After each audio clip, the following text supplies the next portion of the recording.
Hello beautiful people, good morning, good afternoon, and good evening saan man sulok ng daigdig. So, welcome back to my channel. This is RB Wanderlust. Today my vlog is of course cooking. So, ayan, magluluto po tayo ng chicken. Chicken with pasas and with pineapple juice. So, ayan po, ginigisa ko na po ang bawang at sibuyas. So, for the meantime is chicken po tayo. So, it's very simple at napakadali lang pong lutuin. Napaka-easy to cook na manok na para po siyang adobo pero hindi po siya adobo. So, minarinate ko po siya ng 30 minutes. Hindi ko na po na videoan yung marinate ko. And then, after marinated ng 30 minutes po is pinirito ko po siya. So, hindi ko na rin po na-video yung pagpirito ko po ng manok. So, ayan po. So, gisa-gisa muna po tayo ng bawang at sibuyas. So, napaka-simple lang po at napakalasa. Napaka-tasty ng aking manok nung kinalabasan. So, ayan, maglagay po tayo ng mga sangkap. Yan po is, syempre meron tayong paprika and durog na paminta kasi naubusan na po ako ng powder pepper. So, ayan po, durog na paminta na buo-buo pa po siya. So, ayan, haluin lang po natin ng saglit. Nang sa ganun ay well combine ng mga ayan na po ang aking chicken na pinirito ko po siya kanina. So, pinirito ko muna po siya bago ko siya isang po siya yan ilagay sa bawang at sibuyas. So, ayan na po siya ngayon mga langga. So, ayan, lalagyan na po natin siya ng pineapple juice.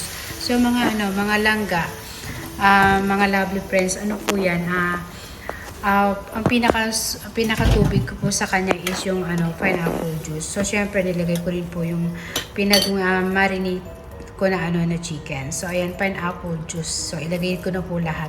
So, yan po ang pinakasabaw niya. Hindi ko po siya nilagyan ng anything na tubig. So, lagay po natin ng powder, garlic powder. Yan. Pampalasa, pampatagdag ng lasa, garlic powder. At saka, syempre, meron tayong oyster sauce. Ayan. Para dagdag ingredient at dagdag sarap.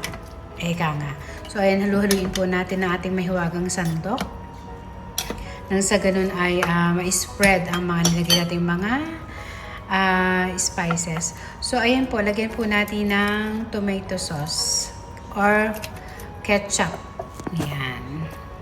So, pandagdag, naman po yan, pandagdag lasa at nang lumasa ng todo-todo ang aking chicken with pineapple juice and with raisin or pasas. So, halu-haluin po natin ng ganyan. Sa ganun ay kumalat ang tomato ketchup. So, ayan. Napaka-simple lang po, di ba mga langga? Napaka-easy to cook. So, lagay po natin ang ating raisin. Yung raisin ko po, siya, kulay green. So, ang raisin kasi po yan grapes, hindi po ba? So, yung binili ko is siya, kulay green. Parang mas gusto ko ang kulay green na kulay na pasas. Kasi yung iba naman, yung alam mo yung grapes na na yung kulay violet. So, yun sa akin is kulay green. So, yan po. So, sobrang bilis lang po yan. Takluban muna po natin. So, ayan na po siya. Well done na po. Ayan, napakasarap po mga langga ng aking luto nung kinalaban. Napakalasa, napaka-savor. Ang sarap po mga langga. So, kailangan natin ng brown rice dyan. Yan. May grab shout out sa inyong lahat po yan. Shout out sa Team Solid Kalangga. Langga Emily 19 Official and Langga Big Day. Thank you. Bye-bye.